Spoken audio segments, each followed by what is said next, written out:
Kenapa tahu sekarang seram? Kenapa?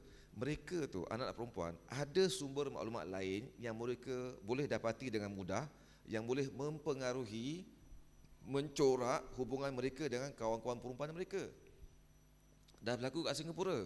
Seorang anak perempuan mengatakan, dia buat tu kenapa? Kerana mak tak kasih kawan lelaki, mak tak kasih ada boyfriend, so dia ada girlfriend. Dan girlfriend tu special punya girlfriend. Faham tak payah elaborate okay. Ada pula mengatakan, okay, bagi perempuan pula kita tengok, ada yang dinamakan sebagai butch, itu tomboy kalau nampak dua budak perempuan, satu pakai macam lelaki, satu macam perempuan, itu nak kena jaga-jaga, kena cega tu. Satu yang pakai macam lelaki tu, ialah bertindak sebagai seorang lelaki dalam hubungan tersebut. Tapi yang lebih seram lagi adalah bukannya jenis itu, jenis perempuan dengan perempuan, dua-dua girl, faham dua-dua girl tau. Dia bukan satu boy satu girl, bukan, dua-dua girl, kiki macam itu, pun boleh terlibat dalam kegiatan lesbian. Kenapa mereka terlibat dalam kegiatan lesbian? Ini dikongsi oleh seorang anak perempuan kepada saya. Dia kata apa? Anak yang sedang membesar ni, dia perlukan kasih sayang daripada ayah ibu di rumah. Bila kasih sayang ayah ibu di rumah itu kurang, dia cari dekat luar. Dan kalau dia tak dapat kasih sayang itu daripada seorang lelaki kerana mak tak kasih, kawan rapat je tu akan jadi tempat dia tumpahkan kasih sayang. Diburukkan pula dengan adanya video-video yang tersebar luas di internet yang mereka boleh tengok, menunjukkan aksi-aksi lesbian. Bagaimana seseorang tu boleh mencurahkan kasih sayang pada seorang wanita lain dengan cara yang selamat. This is the point. Lesbian buat benda-benda tu kerana mereka rasa selamat. Dan kajian juga menunjukkan lesbian adalah yang paling kurang terdedah kepada penyakit-penyakit sexually transmitted infection, STI. Gay tak ada. The chances of hitting HIV very high among gay, tapi lesbian rendah. Jadi bagi mereka selamat. Tak mengandung kan, tapi dapat. Faham jadi dan dulu gegel. How young? It can start as young as, agak what age? Umur berapa boleh start? Umur berapa bang? Berapa? 10. Wah bagus dah pernah handle bang. Memang as young as 8, 10 years old dah boleh start. Jadi okey, kenapa boleh berlaku? Balik kepada ayah ibu, kasih sayang yang kita berikan kepada anak-anak. Tuan-tuan puan-puan sekalian, anak-anak kita sekarang, kita tengok budak umur berapa tahun dah terdedah dengan internet? Berapa tahun? Sekarang satu pun tak ada.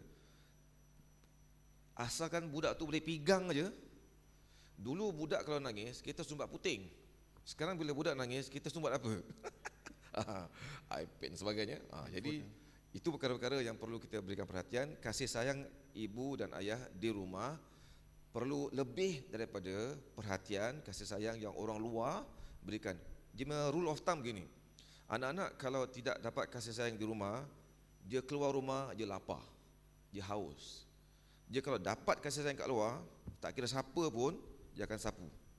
Jadi tu nak kena jaga-jaga.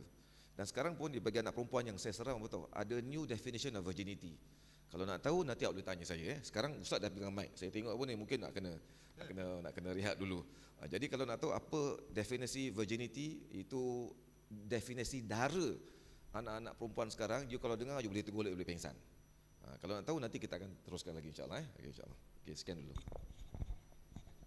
Jazakallah khairul jazak kepada Cik Makhir atas perkongsian sikit sebanyak. Saya kira ada banyak lagi sebenarnya nak kongsikan banyak lagi pengalaman yang dia hadapi. Sama ada soalan itu datang daripada remaja sendiri, anak-anak ataupun daripada ibu bapa.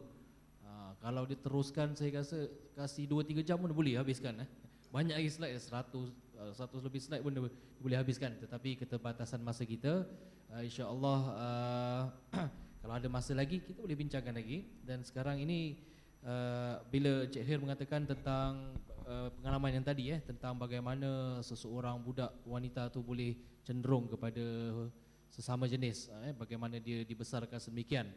Sekarang sebagai penutup lah kerana dah 10.30 Ustaz, Ustaz Harun, sebagai penutup saya ingin bertanyakan kepada Ustaz, bagaimana kalau seseorang itu anak itu telah pun ada kecenderungan terhadap sesama jenis, dan bagaimana kita ini sebagai ibu bapa nak membantu orang-orang sedemikian. ataupun sebagai rakan. Kita sayang, kita sayang mereka, kita nakkan mereka kembali kepada fitrah dan sebagainya. Jadi bagaimana peranan yang kita nak main ni, apakah cara-cara yang boleh Ustaz kongsikan? Tafadhal. Masih Ustaz, Alhamdulillah. Saya rasa manusia mungkin terpengaruh dengan suasana.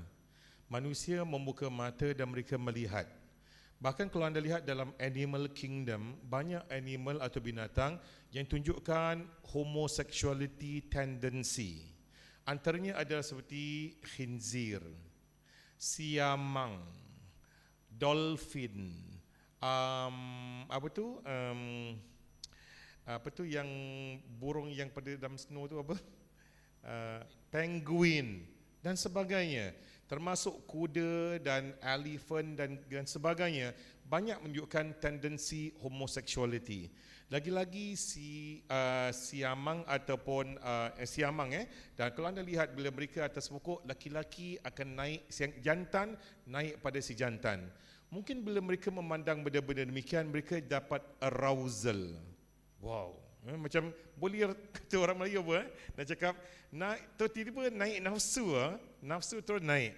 Mungkin kerana ini membuatkan mereka ingin mencuba hal-hal sedemikian, akhirnya mereka jatuh pada satu angkara yang tidak diridai oleh Allah Subhanahu wa taala. Baik muslimin dan muslimat yang dirahmati Allah telah firman, qu anfusakum wa ahlikum nara, jaga diri kamu dan ahli keluarga kamu daripada api neraka. Bagi dia telah berkata, kullukum ra'in wa kullukum mas'ulun ar-ra'iyatih, setiap kamu adalah penjaga dan kamu bertanggungjawab atas orang yang di bawah jagaan kamu. Jadi muslimin dan muslimat yang dirahmati Allah, ibu dan ayah adalah orang yang paling penting untuk memainkan peranan ini. Setahu saya di Singapura tentang LGBT mungkin tidak parah sebagaimana di negeri-negeri barat, amat parah sekali, sampai ada undang-undang yang membenarkan mereka berkahwin, laki-laki dengan laki-laki, tapi satu pronounced as husband, the other one pronounced as wife. Kan ganjil, ya. Dan laki-laki perempuan pula dua-dua berkahwin, tapi pronoun satu perempuan sebagai suami, satu perempuan sebagai isteri. Masya Allah, apa nak jadi. Bahkan kalau anda lihat gejala-gejala MTV memang dangerous sekali. Tahukah anda research telah dibuat bahawa kebanyakan rappers adalah gays. Kebanyakan rappers adalah gay. Demi untuk merosakkan anak-anak kita, mereka keluarkan selebriti seperti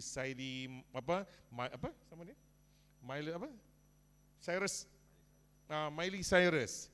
Tengok cara dia keluarkan lidah macam apa? Macam Kali kan, Tuhan Hindu, Kali the Destroyer. Kemudian dia macam tungging-tungging, seolah dia menunjukkan dia macam mengundang orang untuk memasuki diri dia. Ini semuanya adalah budaya-budaya yang masih dalam kawalan anda.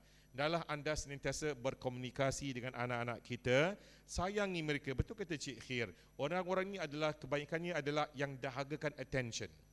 Dahagakan attention dan dahagakan love, kasih sayang. Seperti jenayah yang lain seperti penagihan dada dan sebagainya ataupun gangsterism, banyak anak-anak kita dahagakan perhatian ibu dan ayah. Ia jarang berlaku pada keluarga yang mantap dan rapat hubungan antara satu sama lain. Anak boleh bercakap dengan ayah dengan mudah, ayah pula berterus terang dengan anak-anak dengan mudah. Hubungan mereka amat rapat dan penuh kasih sayang dan dipenuhi dengan nilai-nilai Islam yang murni. Communication is very important and love your children seberapa yang anda terdaya. Pada masa yang sama, anda sebutkan kisah-kisah para sahabat baginda sallallahu alaihi wasallam. Kalau anak anda seorang lelaki, tell him all the male story lah. Kisah keperwiraan Sa'ad bin Abi Waqqas, keperwiraan Khalid bin Walid dan sebagainya. Dia dengar benda demikian, akan develop sifat keperwiraan, sifat kelelakian dalam diri dia kan.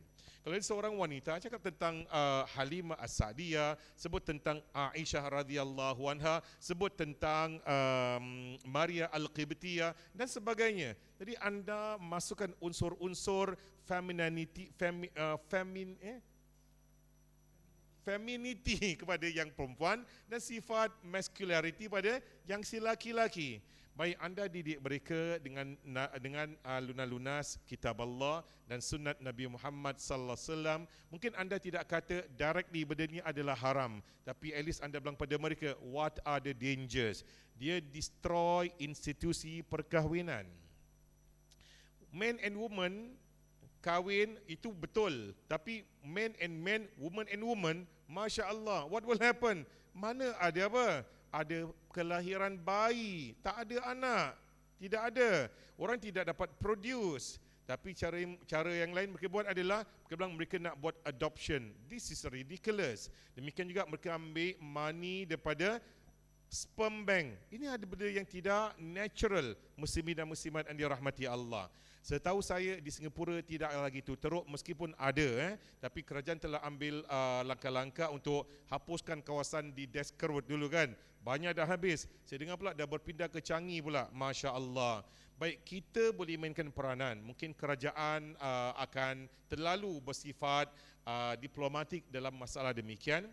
Bagi anak-anak anda yang anda lihat ada kecenderungan yang luar biasa, panggil dengan mereka dan berbicara dengan mereka. Suruh mereka meluahkan perasaan mereka dan anda pun akan berikan apa-apa koreksi yang perlu anda lakukan.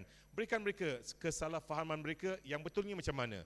Berikan mereka tentang ancaman-ancaman Allah Subhanahu wa taala dan apakah tugas mereka sebagai seorang laki-laki dan tugas mereka sebagai seorang perempuan.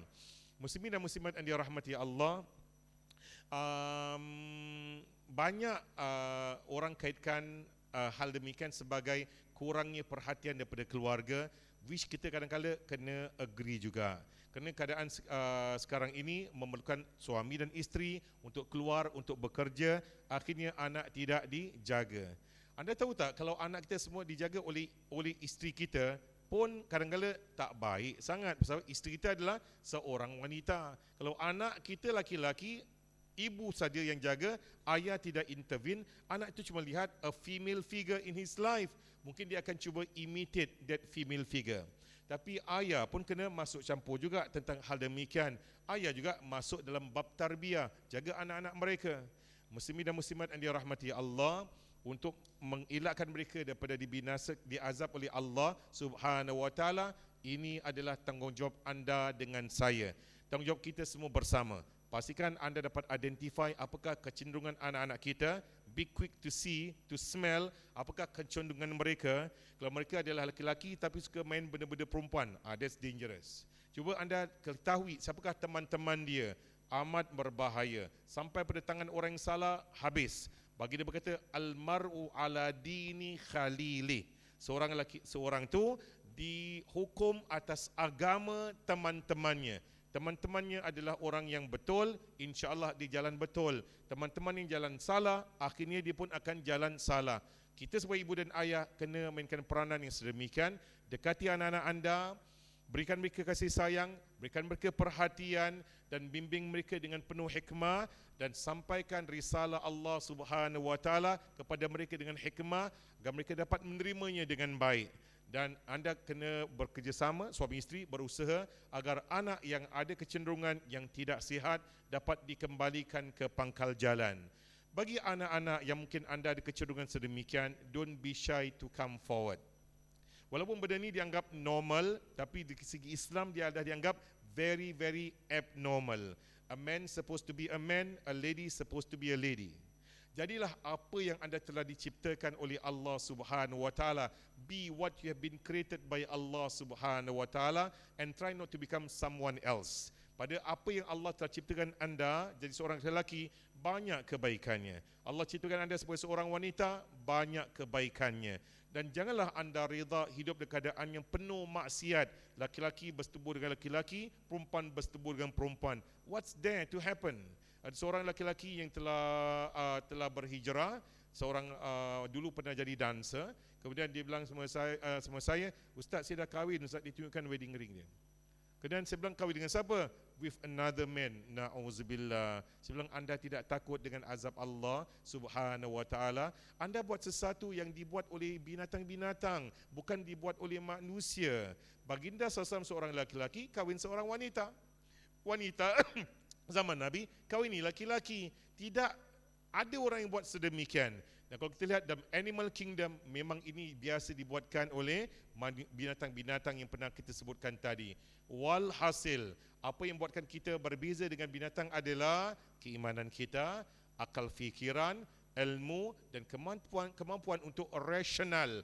Apakah yang perlu, yang betul dan apa yang dianggap tidak betul. Mudah-mudahan dengan bimbingan ibu dan ayah dan masyarakat dan asatidah dan kerajaan, apa semua mereka yang telah tersasar kepada jalan yang betul dapat dikembalikan ke pangkal jalan. Dan jangan lupa juga sertai dengan doa agar Allah Subhanahu wa taala membantu kita dalam setiap masalah kita, insya-Allah. Amin ya rabbal alamin. Sekian saja, wabillahi taufik wal hidayah. Wassalamualaikum warahmatullahi wabarakatuh. Waalaikumsalam warahmatullahi wabarakatuh. Alhamdulillah, terima kasih diucapkan kepada Ustaz Harun atas penutupan yang sangat indah dan doanya agar masyarakat sentiasa terpelihara. Dan alhamdulillah telah kita perdengarkan kesemua hujah-hujah dan juga huraian daripada kedua-dua ahli panel. 2 round setengah kira lagi setengah ni, lagi setengah dah jam 11 saya rasa. Tapi 12 insya-Allah kalau ada kesempatan yang lain mungkin kita boleh lagi teruskan perbincangan, tetapi bukanlah malam ini. Saya yakin orang pun penat, sibuk besok nak pergi jemputan dan sebagainya. Jadi saya ucapkan bagi pihak Masjid At-Taqwa jutaan terima kasih kepada kedua ahli panel, Cik Muhammad Khir dan juga Ustaz Harun atas kesudian masa anda berdua bersama kita pada malam ini, mencerahkan dan juga memberikan kita ilmu pengetahuan dan juga perkongsian pengalaman. InsyaAllah kita doakan semoga masyarakat kita dipelihara oleh Allah Subhanahu wa taala dan kita sentiasa dilindungi Allah Subhanahu wa taala daripada perkara-perkara yang tidak diridainya, insya-Allah. Amin ya rabbal alamin. Kita akhiri majlis kita dengan tasbih kafarah dan surah Al-Asr. Subhanakallahumma wa bihamdika asyhadu an la ilaha illa anta astaghfiruka wa atubu ilaik. Bismillahirrahmanirrahim. Wal 'asri innal insana lafi khusr illa alladhina amanu wa 'amilus solihat wa tawassaw bil haqqi wa tawassaw bis sabr. Wa sallallahu ala sayyidina Muhammadin wa ala alihi washabbihi wasallam. Walhamdulillahirabbil alamin. Wassalamu alaikum warahmatullahi wabarakatuh.